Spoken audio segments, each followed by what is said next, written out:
Então, a partícula na caixa tridimensional é uma extensão do problema da partícula na caixa unidimensional. Então, na unidimensional, eu tinha uma partícula confinada, né, entre x igual a 0 e x igual a A. Agora, o que eu tenho? A partícula no espaço tridimensional. Então, ela pode estar em qualquer região aqui dentro dessa caixa, tá? Dentro dessa caixa. Cujas dimensões, essa caixa é um paralelepípedo retangular e os lados têm comprimento A, B e C. Tá certo? Então, como que eu resolvo esse problema, né? Como que eu encontro a equação de onda associada à minha partícula presa nessa caixa aqui? A equação de Schrödinger para esse sistema é essa aqui. É o meu H psi igual a E psi, tá? Só que o que vai acontecer agora? O meu operador hamiltoniano, que no caso unidimensional era isso aqui, tá? No caso unidimensional ele era isso aqui. Menos H cortado ao quadrado sobre 2m, né? 2m d2 dx2, né? Mais o potencial, não é isso? O potencial é zero, é o mesmo conceito, tá? Fora da caixa o potencial é infinito e dentro da caixa o potencial é zero. Então agora, em vez de ter um d2 dx2, como eu tenho as três dimensões, então eu tenho as derivadas parciais agora, né? Em relação a cada uma das direções. Então eu tenho um d2 dx2 mais d2 dy2 mais d2 dz2. Tá certo? E agora a minha função psi é uma função de x, y, z. E aí a minha caixa está confinada, né? Ou minha partícula está confinada na caixa. Então x está entre 0 e A, y está entre 0 e B e z está entre 0 e C. Tá certo? Essa equação aqui costuma ser escrita dessa maneira. Menos h cortado ao quadrado sobre 2 vezes esse símbolo aqui ao quadrado, psi é psi. Esse operador aqui, del quadrado, que chama, ele é chamado de operador laplaciano, tá? Operador laplaciano. O que é o operador laplaciano? É a soma dos operadores, né, das derivadas segundas em todas as direções, x, y, z. Tudo bem?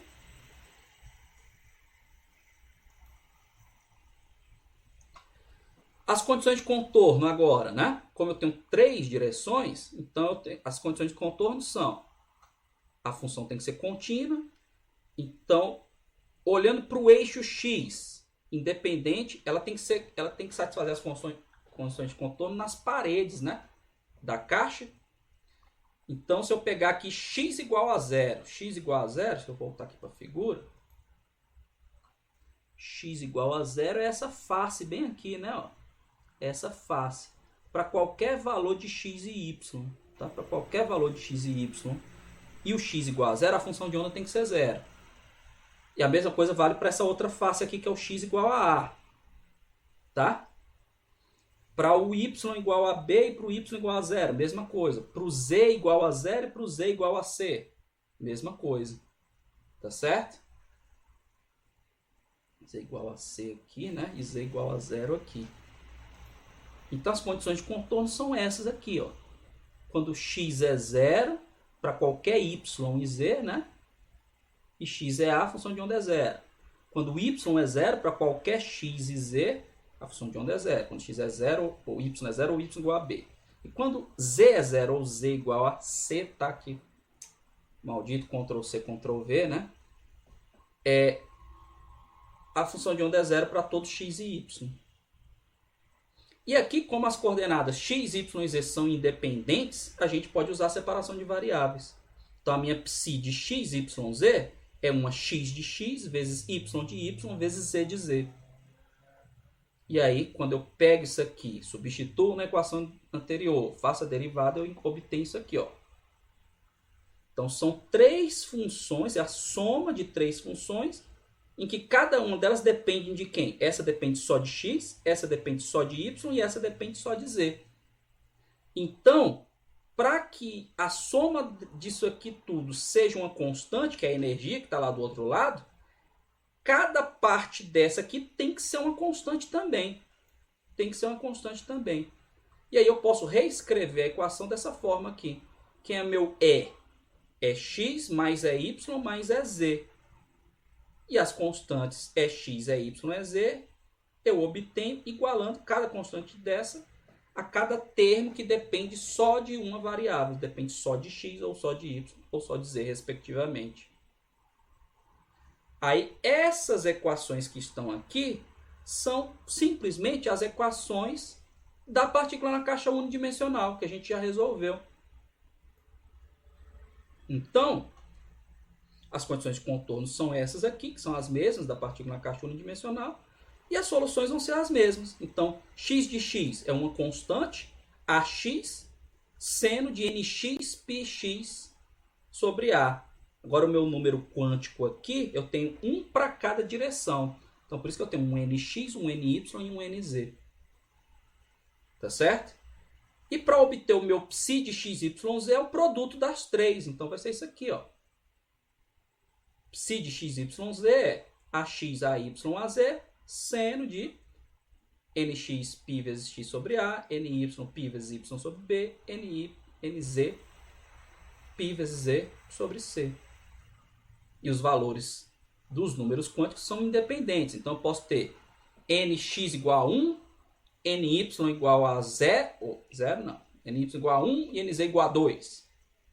Ou nx igual a 3, ny igual a 1, nz igual a 5. Tá? Posso ter todas as combinações de valores. Esse produto ax, ay, az, produto de constantes, é outra constante. Como que eu obtenho? Mesma condição de normalização, tá, turma? A integral do produto da função de onda conjugada pela função de onda entre todos os valores possíveis tem que ser igual a 1. Só que agora, como eu tenho três variáveis, essa integral é integral tripla. Tá certo? É integral tripla. Então, integral de 0 a A, integral de 0 a B, integral de 0 a C, de psi asterisco, psi dx, dy, dz é igual a 1. Tá certo? Quando você resolve essa equação, então não sei se vocês lembram como é que resolve uma equação tripla. Mas você pega e separa os termos, né? O termo que tem só x, o que tem só y, o que tem só z para poder resolver. E aqui dá para separar fácil, né? Então vai ficar integral de seno de nx π vezes x sobre a dx de 0 a A. Desse seno aqui de 0 a B e desse terceiro de 0 a C. É como se você estivesse resolvendo as três integrais e fazendo o produto delas. As três integrais de uma variável fazendo o produto, tá? E aí, quando você resolve isso, você chega nesse resultado aqui, ó. Essa constante, ax, ay, az, é 8 sobre ABC elevado a meio. Tá certo? Ou raiz quadrada de 8 sobre ABC. E aí, a função de onda normalizada, né? Quando eu substituo isso aqui, é 8 sobre ABC elevado a meio vezes o produto dos senos, né? De n, π, x sobre A. Tudo bem, turma? Eu estou falando rápido, mas é porque é só uma extensão, tá? O problema a gente já viu. Então é só você colocar o produto aqui, tá certo? A energia, como fica a energia? A energia, né, é x mais é y mais é z. E a solução para as energias não são as soluções da partícula na caixa? A solução da partícula na caixa não é n ao quadrado, h ao quadrado sobre 8ma ao quadrado? Então, h ao quadrado sobre 8m é uma constante. O que vai mudar para cada direção em particular? O n, que cada um tem o seu, e o comprimento, né, da caixa naquela direção. Então, fica nx ao quadrado sobre a ao quadrado, mais ny ao quadrado sobre b ao quadrado, mais nz ao quadrado sobre c ao quadrado. Tá certo?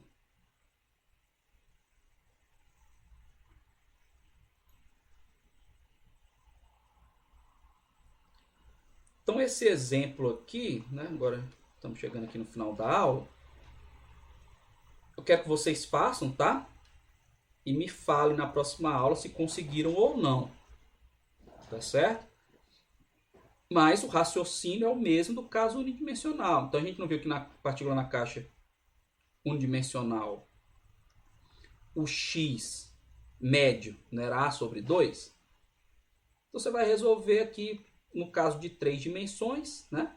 Usando essas integrais, e vai encontrar o valor médio de x, de y, de z, que tem que dar a mesma coisa, né? A sobre 2, b sobre 2 e c sobre 2. Certo, turma? Então, e aí na próxima aula, eu vou falar aqui do momento, tá? Do momento que também a gente viu que era zero, aqui vai ser zero também, tá? Isso aqui pode ficar como exercício para vocês também. E aqui é para a gente encerrar isso aqui, falta só falar aqui desse caso quando as 3 dimensões são iguais, tá certo? Então façam esses 2 exemplos, tá? Dê uma revisada em integral múltipla, tá certo? Só para dar uma relembrada, mas é como eu falei, você pega, separa, né, no produto das integrais, usando cada variável, tá? E aí você resolve como se fosse uma integral simples. Tudo bem, turma? Então, só lembrando que o valor médio é o operador posição vezes a integral, né, de psi asterisco psi. Então, se eu quiser o valor médio de x, né, vai ser o quê? Vai ser integral, né, de 0 até a, de 0 até b, de 0 até c, de x, psi asterisco, de x, y, z, psi, de x, y, z, dx, dy, dz, tá certo? Aí o que acontece? Quando você substituir aqui na função que a gente já conhece, eu vou ter termos que só dependem de x, de y, de z. Então você só precisa resolver a integral dos termos que dependem de x, do termo que depende de x, porque o de y, de z vai acabar sendo a integral de normalização e vai sair da integral, vai ser uma constante, tá certo? Então tentem fazer aí, como eu falei, se tiverem dúvida me perguntem depois para poder a gente prosseguir aqui, tá bom?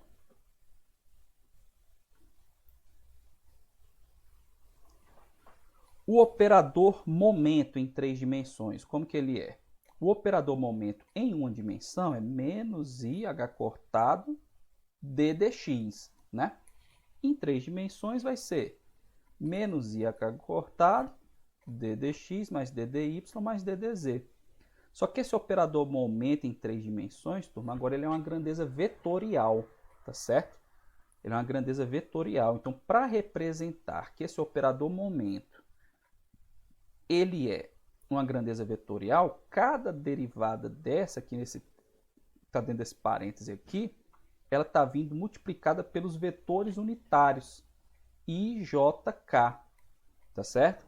A gente representa uma grandeza vetorial dessa maneira, como função dos vetores unitários. Por exemplo, o vetor 4i mais 2j menos 3k. É porque eles são múltiplos dos vetores unitários. É como se ele fosse 4 na direção x, 3 na direção y e menos... Agora nem me lembro o número. Menos 4 na direção z. Tá certo? Então, aqui eu tenho uma grandeza vetorial. Tudo bem? Mas na hora de resolver a integral, vai ficar semelhante, tá? Então, por exemplo, estendendo o caso unidimensional, a gente pode mostrar que esse momento aqui ele é zero. Tá? Esse momento aqui ele é zero. Por quê? Porque vai cair no mesmo caso que a gente viu no caso unidimensional. A gente vai ter uma integral de uma função ímpar, tá certo? Sobre todo o espaço, e isso aqui vai dar zero. Tudo bem? Então, esse é o caso também do operador momento. Também tentem fazer isso aqui, tentem mostrar isso. Se não conseguirem, a gente resolve em outra aula. Aí o que eu queria falar para vocês hoje, antes de encerrar essa parte, é o que acontece com a caixa tridimensional quando os três lados são iguais.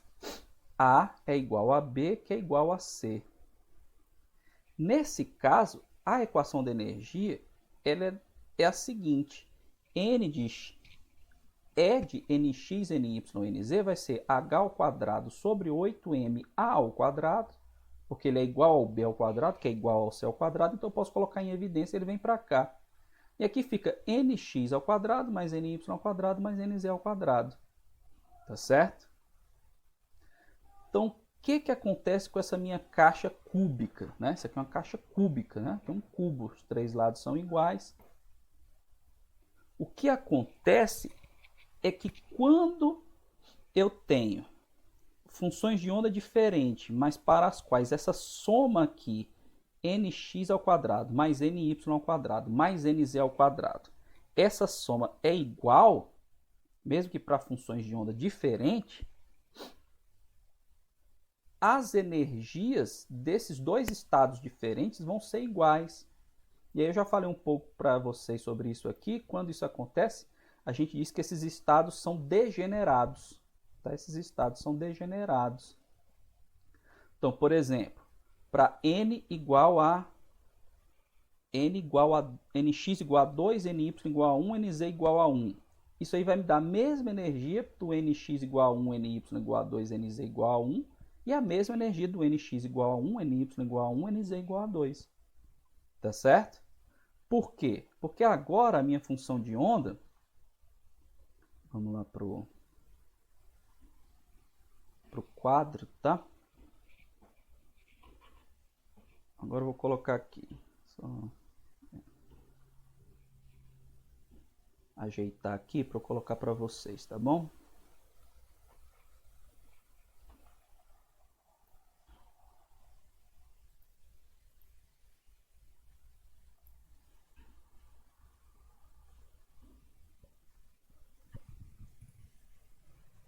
Então, pessoal, o que a gente tem aqui é o seguinte.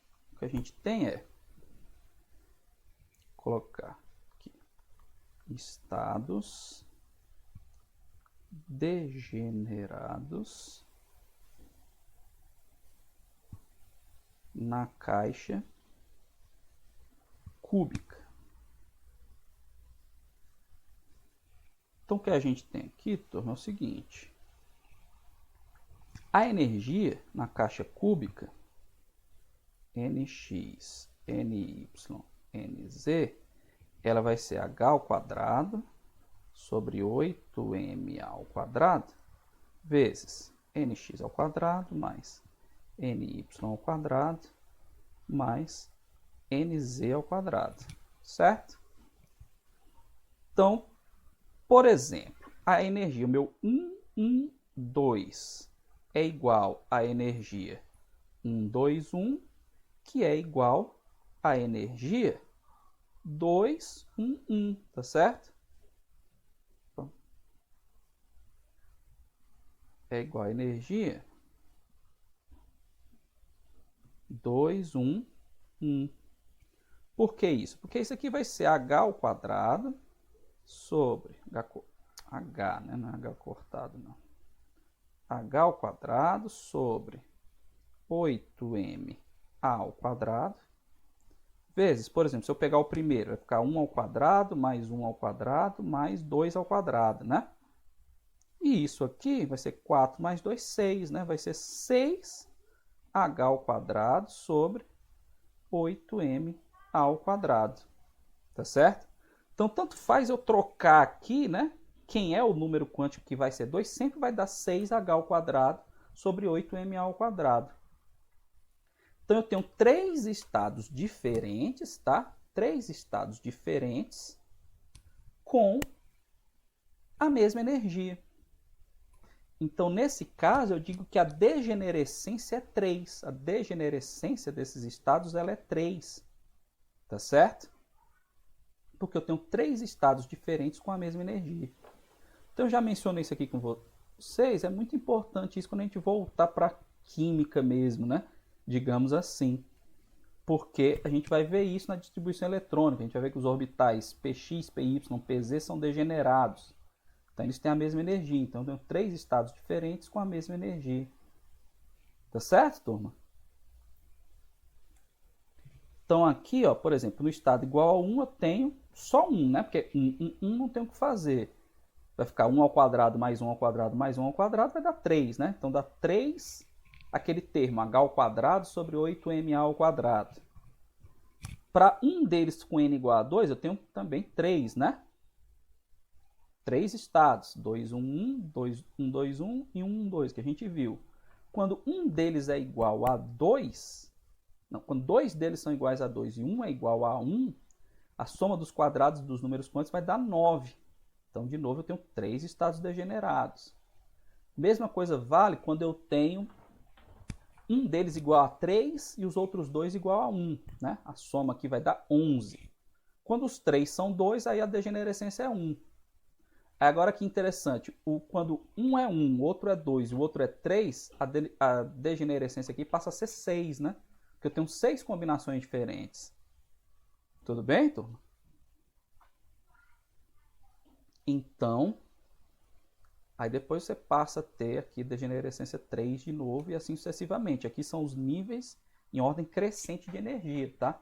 Então aqui, como eu falei, aqui está em múltiplos de h ao quadrado sobre 8ma ao quadrado. Então aqui 3, aqui 6, 9, 11, 12, 14, 17, 18, 19 e assim sucessivamente.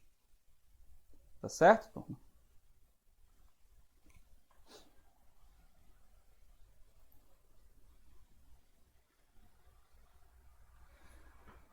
O operador hamiltoniano, dá para notar nesse problema, para a partícula na caixa unidimensional, que ele é a soma de 3 termos independentes. Né? Porque ele tem, é como se eu pegasse o operador hamiltoniano e dividisse um hamiltoniano na direção x, um hamiltoniano na direção y e um hamiltoniano na direção z. E cada um deles é um hamiltoniano unidimensional, tá? Que a gente recai novamente no problema unidimensional. Eu fui aqui menos h cortado ao quadrado sobre 2m, d2 dx2. O hamiltoniano na direção y, hy, menos h cortado ao quadrado sobre 2m, d2 dy2. E na direção z, menos h cortado ao quadrado sobre 2m, d2 dz2. Então a gente diz que nesse caso o operador hamiltoniano ele é separável. Daí a gente ter conseguido separar a equação de Schrödinger, tá certo? Separar a equação de Schrödinger e resolvê-la, né? Transformando o problema de 3 dimensões em 3 problemas de 1 dimensão.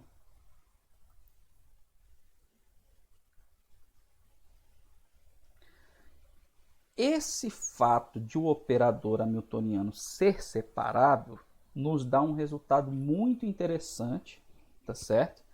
Que vai ser usado bastante quando a gente estiver estudando átomos de mais de um elétron, tá?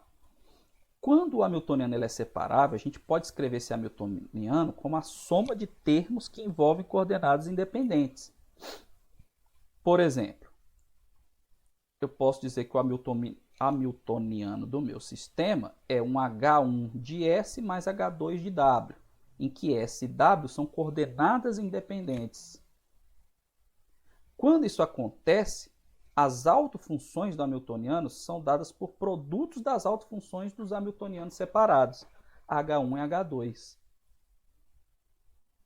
Tá certo? Então, por exemplo, se a minha função de onda ela depende de 2 conjuntos de coordenadas diferentes, ela tem um número quântico para cada hamiltoniano desse. Então, meu psi n e m são 2 números quânticos diferentes das coordenadas s e w, vão ser o produto das funções, das autofunções de cada hamiltoniano. Φn de S, outro Φm de W. E cada função dessa é a autofunção do operador hamiltoniano. H1 de S, Φn de S igual a N, Φn de S. H2 de S, Φm, H2 de W, tá? Também aqui tem um Ctrl+C, Ctrl+V errado, tá, turma?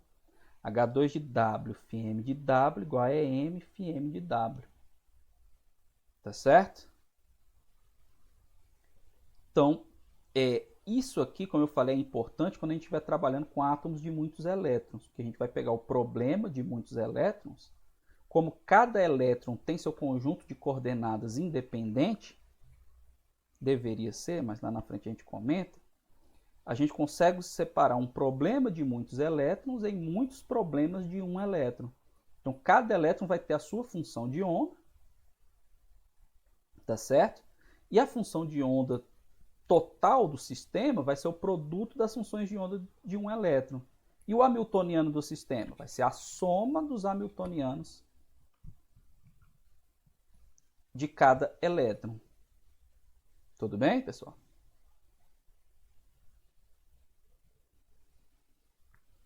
Isso aqui é mais para a gente adiantar, né? Porque a gente precisava introduzir esse assunto em algum instante.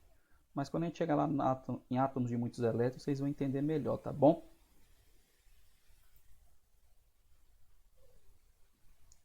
E os altovalores são as somas. Então, a energia total de um sistema de muitos elétrons é a soma das energias de cada elétron, tá? Então, é a soma dos altovalores de H1 e H2. Então, esse resultado provê uma simplificação significativa que reduz o problema original em vários problemas mais simples. Tá certo?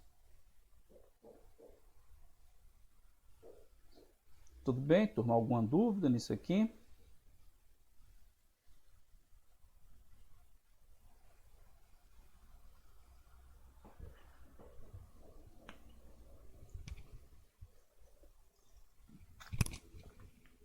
Então, pessoal, isso aqui isso nós encerramos, tá? Essa parte da introdução à equação de Schrödinger. Tudo que a gente viu aqui nesses 103 slides equivale aos capítulos 3 e 4 do livro do Macquarie, tá? Que é o que eu falei que eu estou usando agora. E equivale ao capítulo 5, parte do capítulo 5 e parte do capítulo 6 do Iceberg e Resnick. Tá certo? Quando a gente for ver o próximo assunto e o seguinte, a gente vai meio que unificar as coisas, né? Eu estou seguindo a ordem do Macquarie, vou voltar agora para o Resnick, só que aí depois, quando eu terminar essa sequência de aulas, a gente vai ter visto tudo, né? Não na ordem que estão nos livros, mas a gente vai ter visto tudo. Tá certo? E aí vocês vejam como que vocês acham melhor estudar para esse assunto.